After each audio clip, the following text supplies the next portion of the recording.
बिस्मिल्लाहिर्रहमानिर्रहीम। अस्सलाम वालेकुम। Basic electronics. अच्छा, लेक्चर्स लास्ट लेक्चर जो था उसके अंदर हमने पीएन जंक्शन डायोड के बारे में पढ़ा था। ठीक है, पीएन जंक्शन डायोड किस तरीके से बनता है। फिलहाल उसकी हमने स्ट्रक्चर पढ़ी थी कि पी और एन टाइप मटेरियल को मिलाने के बाद जो है वो किस तरीके से जो है ना वो आपका एक डायोड जो है वो सिंपल बेसिक डायोड बिल्कुल जिसको कहते हैं वो बनता है। ठीक है, इसका P type material N type material कैसे कंबाइन होते हैं, उनकी डिफ्यूजन के बाद क्या प्रोसेस होता है, ये सारा का सारा प्रोसेस हमने पढ़ा। ये इसकी जो है असेंबल है डायोड का होता है। ठीक है, ब्यासिंग उसके बाद हमने पढ़ी। ब्यासिंग किसे कहते हैं, यानी कि जब हम उसके पास वोल्टेज अप्लाई करते हैं किसी भी डायोड डायोड यानी कि सॉरी सिंपल डायोड या किसी भी इलेक्ट्रॉनिक डिवाइसेस को हम जब वोल्टेज अप्लाई करते हैं तो उसको हम बेसिकली ब्यासिंग ही बोलते हैं। तो ब्यासिंग बेसिकली दो तरह की हो सकती है, एक फॉरवर्ड ब्यास और एक रिवर्स ब्यास। फॉरवर्ड ब्यास में क्या होता है, अच्छा अब एक एनोड साइड है और कैथोड साइड है, एनोड पॉजिटिव है और कैथोड नेगेटिव है, ये डायोड की बात हो रही है। दो साइडें होती हैं, ठीक है, और दो टर्मिनल होते हैं हमारे पास। ये एक पॉजिटिव टर्मिनल होता है सप्लाई का, एक नेगेटिव टर्मिनल होता है।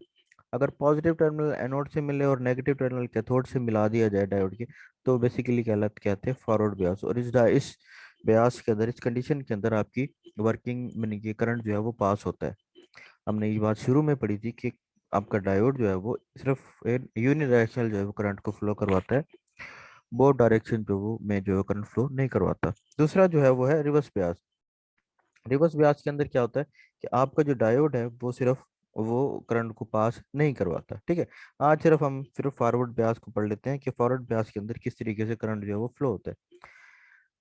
In forward bias PN junction diode, P type connected to positive terminal. एक second.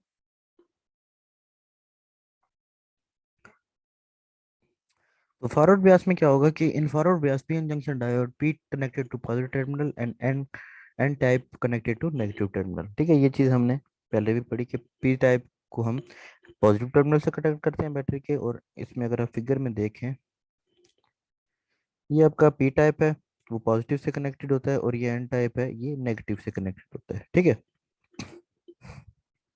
Where as the cathode terminal is negative terminal, anode terminal positively charge electrodes and और conductor which supplies hole to the p type junction. Anode से क्या होता है, क्योंकि positive charge होता है, वहां से पॉजिटिव चार्ज निकलती है, वो क्या करती हैं कि एनोड की तरफ जो है सॉरी पी टाइप पीएन यानी कि होल सप्लाई करती हैं, ये पॉजिटिव चार्ज जो है वो सप्लाई करती हैं पीएन जंक्शन को। इन अदर वर्ड्स, एनोड और एनोड टर्मिनल और positive terminal is the source of positive charge carrier. The positive charge carrier या holes begin their journey at the anode terminal and travel through the diode at the and at the cathode terminal। ठीक है, अब इसमें क्या होता है कि वो पॉजिटिव टर्मिनल से मूव करना शुरू करती है एनोड की तरफ, और वहां से अपनी जर्नी स्टार्ट करती है और फिर कैथोड की तरफ मूव करना शुरू करते हैं। दूसरी तरफ अगर हम देखें तो कैथोड है is a negatively charged electrode or conductor which supplies free electrons to the p-n junction. In other words, cathode terminals or terminal is a source of free electrons. The negative charge carriers free electron begin their journey at the cathode terminals and travel through the diode and end at the anode terminal. The free electrons are attracted toward the anode terminal or positive, whereas the holes are elective toward the cathode terminal. ये सारी English है, पता नहीं आपको समझ आई भी होगी या नहीं। इसकी मैं अगर बैटरी बना दें यहाँ पे, क्योंकि बैटरी जो है ना वो पेन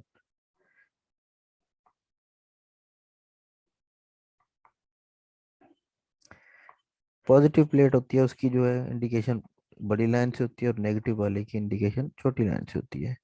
ठीक है, अब अगर हम देखें तो ये है, ये नेगेटिव टर्मिनल है और ये पॉजिटिव टर्मिनल है। ठीक है, इसको समझने के लिए बड़े आसान सा, ये पॉजिटिव जो है वो एनोड से कनेक्टेड है बेसिकली, और नेगेटिव जो है वो कैथोड से कनेक्टेड है। ये डिप्लेशन रीजन इसके अंदर बना हुआ है। डिप्लेशन रीजन वो एरिया होता है जहाँ पर आपका जो है वो क्या कहते हैं पोटेंशियल बैरियर बनता है, यानी कि इलेक्ट्रॉन और होल जो है वो एक दूसरे के अपोजिट में आके इक्विलिब्रियम स्टेट में आके मूव रुक जाते हैं, तो वो बेसिकली एरिया जो कहलाता है पोटेंशियल सॉरी डिप्लेशन रीजन कहलाता है।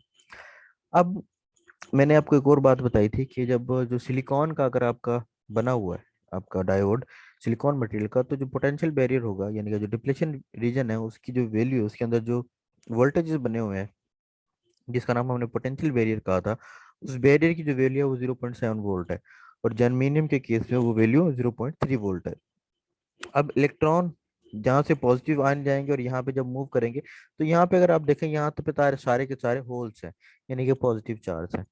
यहाँ पे अगर आप देखेंगे, यहाँ पे इलेक्ट्रॉन है और यहाँ से मूव कर रहे हैं इलेक्ट्रॉन, यानी कि बैटरी से जो हम सोर्स दे रहे हैं उसमें से यहाँ से पॉजिटिव चार्ज आ रही है और यहाँ से नेगेटिव चार्ज आ रही है। यहाँ से जब पॉजिटिव चार्ज यहाँ तक जाएगी, उसको मैं अगर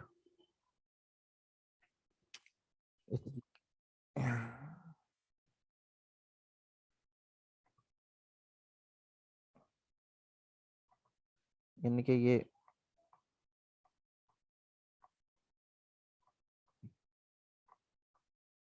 पॉजिटिव चार्ज आ रही है यहाँ से, और यहाँ से जाएगी negative charge, negative, negative, negative, negative, negative, negative, negative, negative, negative. अब अगर आप देखें तो यहाँ पे हैं सारे होल्स और यहाँ से पॉजिटिव है, क्योंकि होल की चार्ज भी पॉजिटिव होती है और ये भी पॉजिटिव है। यहाँ से जा रहे हैं नेगेटिव इलेक्ट्रॉन्स या नेगेटिव चार्ज, और यहाँ पे अंदर जो है वो P type, sorry N type जो है मटेरियल है, उसके अंदर भी इलेक्ट्रॉन्स मेजोरिटी में, माइनॉरिटी में वाली चीजें भी हैं यहाँ पे, लेकिन यहाँ पे मेजोरिटी भी है। ठीक है। अब क्या होगा, जैसे जैसे आप वैल्यू बढ़ाएंगे, जीरो से स्टार्ट करेंगे, 0.1 वोल्ट, 0.2 वोल्ट, 0.3 वोल्ट बढ़ाते जाएंगे, तो जाहिर बात है ये इनकी जो फोर्स है वो भी बढ़ती जाएगी। फोर्स जो बढ़ेगी चार्ज की, ये फोर्स जो है वो एग्जर्ट करेंगे उसके ऊपर। अब यहाँ पे पॉजिटिव है, ये भी पॉजिटिव है, तो आपस में होगी रिपल्शन। क्या होगी? रिपल्शन होगी, जाहिर बात है। लेकिन ये जो चीज है, ये वाले जो इलेक्ट्रॉन्स है वो इस एनोड के अंदर जो है ना, एक यानी कि समझ लें रेस्ट स्टेट में है, वो मूव इतने उसकी मूवमेंट नहीं है वो फ्री, जितनी फ्री मूवमेंट हो सकती है वो कर रहे हैं, लेकिन उनके पास ज्यादा एनर्जी नहीं है। यहाँ से जो इलेक्ट्रॉन जो पॉजिटिव चार्ज आ रही है उनके पास एनर्जी ज्यादा है, उनके पास एनर्जी ज्यादा है, जिसकी वजह से वो क्या करेगी, प्रेशर डेवलप करेगी इनके ऊपर, रिपल्शन होगी। ठीक है, रिपल्शन होने के नतीजे में यानी कि ये इनको नहीं धकेलेंगे, बल्कि जो फोर्स लग रही है इनकी तरफ से ये इनको धकेलेंगी। इसी तरीके से एनोड की साइड पे आ जाते हैं हम, सॉरी कैथोड की साइड पे, यहाँ पे इलेक्ट्रॉन्स है, ये नेगेटिव चार्ज जो है ना ये इन इलेक्ट्रॉन्स को पुश करेगी। ठीक है, पॉइंट वैल्यू आप बढ़ाते जाएंगे, बढ़ाते जाएंगे, बढ़ाते जाएंगे। जब जैसे ही वैल्यू यानी कि 0.7 अगर ये सिलिकॉन का है, ठीक है, हम मान लेते हैं सिलिकॉन का ही है, जैसे ही 0.7 वोल्ट पे बढ़ेगी, तो क्योंकि हमारा जो डिप्लेशन रीजन है वो तब तक नहीं टूटेगा, ये वाला जो रीजन है, जब तक, क्योंकि यहाँ पे तो ऑलरेडी 0.7 वोल्ट इसके अंदर क्रिएट हुए हुए हैं। ठीक है ना, आपको इस डिप्लेशन रीजन को तोड़ने के लिए इससे ज्यादा वोल्टेज चाहिए। ठीक है ना, आपको इस डिप्लेशन रीजन को तोड़ने के लिए, ठीक है, यहाँ पे एक डिप्लेशन रीजन बना हुआ है, उसकी वैल्यू हमने पढ़ी कि 0.7 वोल्ट है, वो कैसे हुई ये हमने सारा कुछ पढ़ा। अब इसके अंदर से करंट करवाने के लिए आपको 0.7 वोल्ट से ज्यादा वैल्यू चाहिए होगी।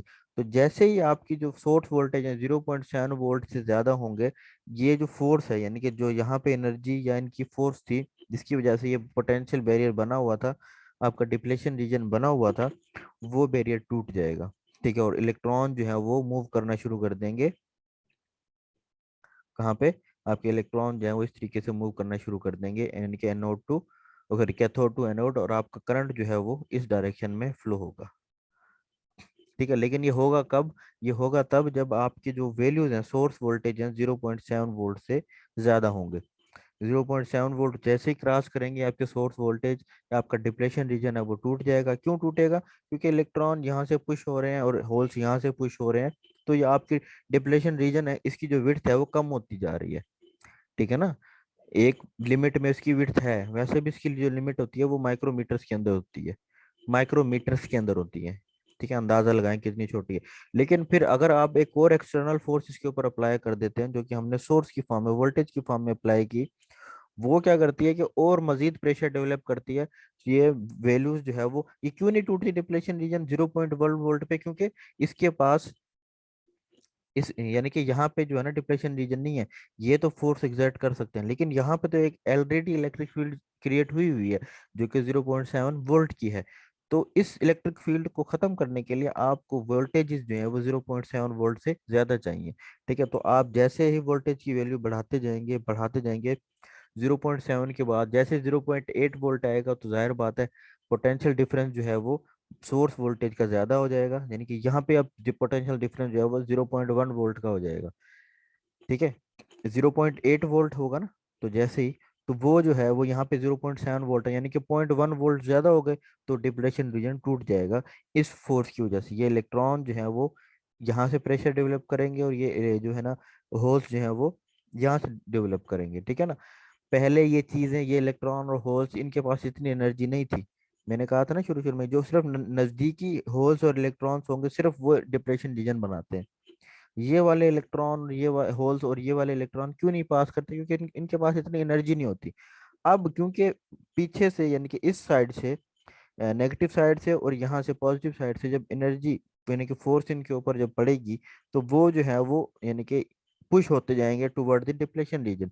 इलेक्ट्रॉन यहाँ से पुश होंगे और होल्स यहाँ से पुश होंगे, तो क्या होगा कि डिप्लेशन रीजन की जो विड्थ है वो, यानी कि कम होती होती होती होती होती, जैसे ही 0.7 वोल्ट आएंगे बिल्कुल कम हो जाएगी। जैसे 0.8 वोल्ट जो होंगे, डिप्लेशन आ जाएगा, आपका टूट जाएगा, और आपका इलेक्ट्रॉन, यानी कि करंट जो है वो सॉरी, आपका जो करंट है, सॉरी, वो मूव करना सर्किट के अंदर शुरू कर देगा। ये फॉरवर्ड ब्याज की कंडीशन है, जिसके अंदर हमने कहा था कि फॉरवर्ड ब्याज के अंदर आपका डायोड जो है वो कंडक्शन करेगा। ठीक है, फिर जब आप इस सप्लाई को हटा देंगे ना बेटा, जब इस सप्लाई को आप हटा देंगे, तो ये डिप्लेशन रीजन दोबारा वैसे का वैसा बन जाएगा। क्योंकि जब इसको मैन्युफैक्चर किया जाता है, इसकी मैन्युफैक्चरिंग इस तरीके से की जाती है कि एक बार जब आपका डायोड इस्तेमाल होता है, यानी कि, तो डिप्लेशन रीजन जो है वो टूट जाता है। टूट गया तो क्या मतलब, वो दोबारा नहीं बन सकता? नहीं, वो दोबारा भी बन सकता है। जब आप उसको सप्लाई हटा देंगे, दोबारा वही इक्विलिब्रियम कंडीशन यहाँ पे स्टेब्लिश होगी, और दोबारा अपना डिप्लेशन रीजन जो है वो बन जाएगा। और फिर इसी डिप्लेशन रीजन को आप रिवर्स ब्यास में, सॉरी, इसी डायोड को आप रिवर्स ब्यास में भी लगा सकते हैं। रिवर्स ब्यास में क्या होता है?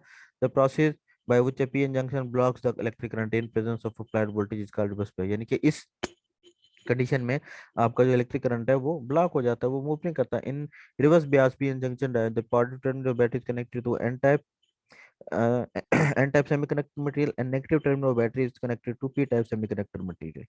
यानी कि अब उलट हो जाता है, यहाँ पे क्या था, पॉजिटिव से पॉजिटिव कनेक्ट था, नेगेटिव से नेगेटिव, लेकिन यहाँ पे क्या है, वो पी टाइप नेगेटिव से कनेक्टेड है और एन टाइप पॉजिटिव से कनेक्टेड है। तो इसको हम कहते हैं reverse bias. When the external voltage is applied, the PN junction diode is such a way that the negative terminal is connected to P-type semiconductor and positive terminal connected to N-type semiconductor. Holes from the P side are attracted toward the negative terminal, whereas the electron from the N side are attracted towards the positive terminal. अब इसकी हम working देख लेते हैं। इसकी working उससे भी simple है। वो कैसे? अब हमने क्या किया, पी टाइप मटेरियल को, अच्छा, पहले डिप्लेशन की विड्थ इतनी ही है, डायोड के अंदर डिप्लेशन की विड्थ इतनी ही है। यहाँ पे ज्यादा ये नहीं कि मतलब रिवर्स ब्यास में जो है वो पहले से ही बड़ी होती है, नहीं। इसमें होता है क्या, यानी कि मान लीजिए कि आपका डिप्लेशन रीजन है वो सिर्फ इतना ही है, यानी कि एक इलेक्ट्रॉन यहाँ से लाइन है, एक इलेक्ट्रॉन की लाइन यहाँ से। पी टाइप साइड जो मटेरियल है वो नेगेटिव टर्मिनल से कनेक्टेड है, और एन टाइप जो है वो साइड है वो पॉजिटिव टर्मिनल से कनेक्टेड है। जैसे ही आप सोर्स वोल्टेज बढ़ाते जाएंगे, तो यहाँ से नेगेटिव चार्ज जाएगी, जाहिर बात है, जैसे उसमें जा रही थी, और यहाँ से जाएगी आपकी पॉजिटिव चार्ज।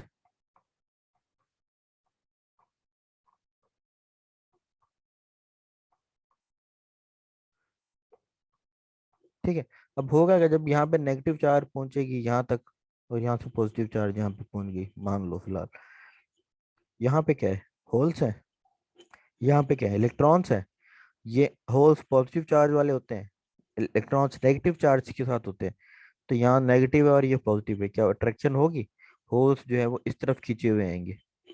यहाँ पे इलेक्ट्रॉन है और ये पॉजिटिव चार्ज है, ये आपस में अट्रैक्ट करेंगे, तो इलेक्ट्रॉन जो है वो उस तरफ खींचेंगे।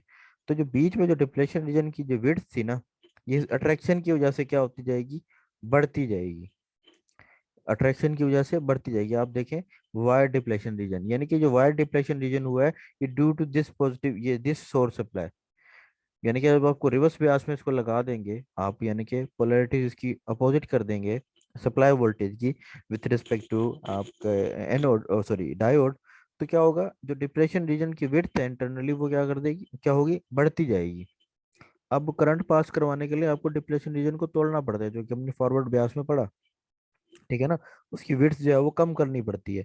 यहाँ पे तो विड्थ वाइडन हो रही है, तो जब वाइडन हो जाएगी आपकी डिप्लेशन रीजन की विड्थ, तो क्या होगा, आपके जो बैरियर पोटेंशियल है ना उसकी वैल्यू भी बढ़ती जाएगी, तो करंट तो पास होगा ही नहीं।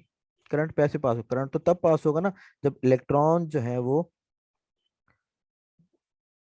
यहाँ से मूव करेंगे यहाँ पे। इलेक्ट्रॉन तो अपोजिट डायरेक्शन में मूव कर रहे हैं, तो ये रिवर्स ब्यास के अंदर होता है बेसिकली। तो यहाँ पे जो इलेक्ट्रिक करंट आपके बल गुजरेगा नहीं, बल्कि यहाँ पे ब्लॉक हो जाएगा। हाँ, यहाँ पे कुछ इलेक्ट्रिक करंट मूव करेगा जिसको हम कहते हैं लीकेज करंट। वो लीकेज करंट क्यों मूव करेगा, यहाँ पे होल्स भी मौजूद है और यहाँ पे इलेक्ट्रॉन्स भी मौजूद है, जिसको माइनॉरिटी चार्ज कैरियर कहते हैं। वो माइनॉरिटी चार्ज कैरियर के ऊपर जब ये अब तो पॉजिटिव है और ये नेगेटिव है, सॉरी ये भी पॉजिटिव है, ये पॉजिटिव चार्ज आ रही है, लेकिन होल्स के ऊपर भी तो पॉजिटिव है ना। ठीक है ना, आप वैल्यू बढ़ाते जाएंगे तो ये फोर्स यानी कि यहाँ पे ये होल्स जो है वो पुश करेंगे इस तरफ, और यहाँ से ये नेगेटिव चार्ज जो है वो इलेक्ट्रॉन्स को पुश करेगी इस तरफ।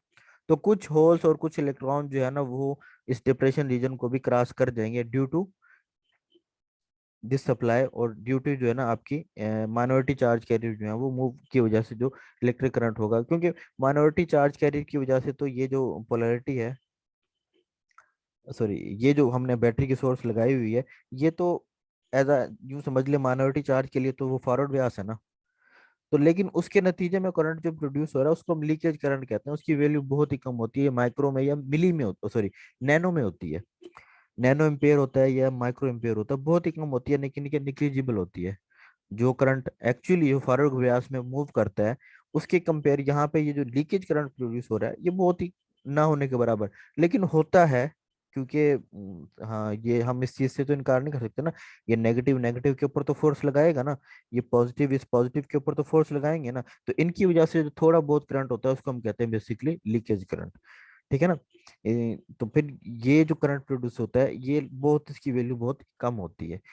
लेकिन ओवरऑल अगर हम देखें तो रिवर्स ब्यास के अंदर करंट जो है वो फ्लो नहीं होता।